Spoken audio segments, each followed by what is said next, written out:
If you're purchasing new appliances, you're probably reading online reviews, asking your friends for their advice and learning all the manufacturer specs. But you've probably seen a lot of buyer's remorse and comments from people wishing they had bought something different. Wouldn't it be great to learn all the nightmares to avoid up front so they don't happen to you? In this new series, that's exactly what we're going to do. We'll show you the common and uncommon pitfalls and mistakes in every category, from starting a project to delivering, without the several different types of damage that can happen in your home. Welcome to episode 2 in our Mistakes to Avoid series. In the last episode, we learned how to choose the right people and how to make the right decisions. In this episode, we're going to answer the question, why are so many beautiful kitchens so poorly designed? And here's what you're going to learn. First, you'll see where you shouldn't start when designing your kitchen. Mistake number 2 is not understanding how you use your appliances. And number 3 is over-centralizing your appliances. Your contractor and cabinet shop will tell you to choose appliances first before designing your kitchen. Why? Because appliances, mostly cooking, is the key to designing the kitchens and ordering the cabinets. The most common bad advice you'll hear from appliance stores is start with your cooking or, God forbid, your refrigeration. Good advice is to start by looking at the general layout of the space, like windows or objects you want to highlight, and then start with your sink. You're at your sink the most, and sinks, unlike cooking appliances, are great next to windows, and even better in islands, you don't have to worry about an island vent. Next is the decision between wall oven and cooktop or range.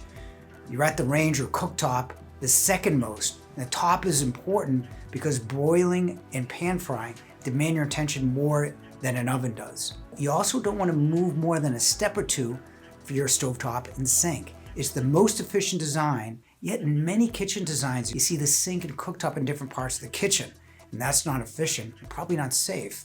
You'll be moving around way too much, and when you burn something in your stovetop or in your oven, the first place you're going to look instinctively is your sink. The dishwasher, being the third most used appliance, completes that kitchen triangle.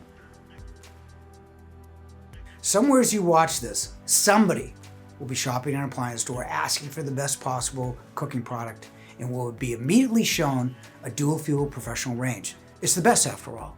Or is it? Not if you like to broil or roast. A gas oven is better with a moisture heat and an infrared broiler. The same can be said for almost anything. Most people unconsciously buy double ovens when they use one. Steam and speed are great ways to cook, but only if you use them. So if you want to be happy with your kitchen, take a minute to analyze how you cook, because not knowing and understanding will lead to your future unhappiness. The only 3 appliances that need to be centralized are sink, stovetop, and dishwasher, as we said. Yet, you see plenty of kitchens that stuff everything everywhere. Let me explain why. It's critical that you stir your soup, and less so to check on your food in your oven, and even less so than grabbing something from your fridge. So wall ovens and refrigerators do not have to be centralized. Same for anything you don't regularly use.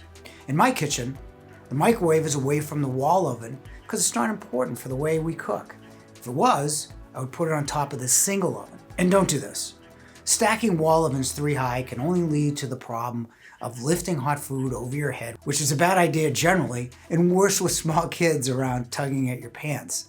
Now everyone is different, so plan for you, not your neighbors or the kitchen you just cut out of that magazine. So here are the highlights. Not starting with the sink and not completing the kitchen triangle with your stovetop and dishwasher in close proximity. Not understanding how you cook and use appliances will lead you into wrong choices in your future unhappiness. And don't over-centralize. You can keep many of your appliances in the perimeter of your kitchen. Now that we have our people from our first video and our plan from this one, it's time to start selecting appliances. Our next episode will be about the only other confusing decision you'll have to make that will affect your kitchen plan. If you like this video, there'll be a new one in this series every week. Thanks for watching.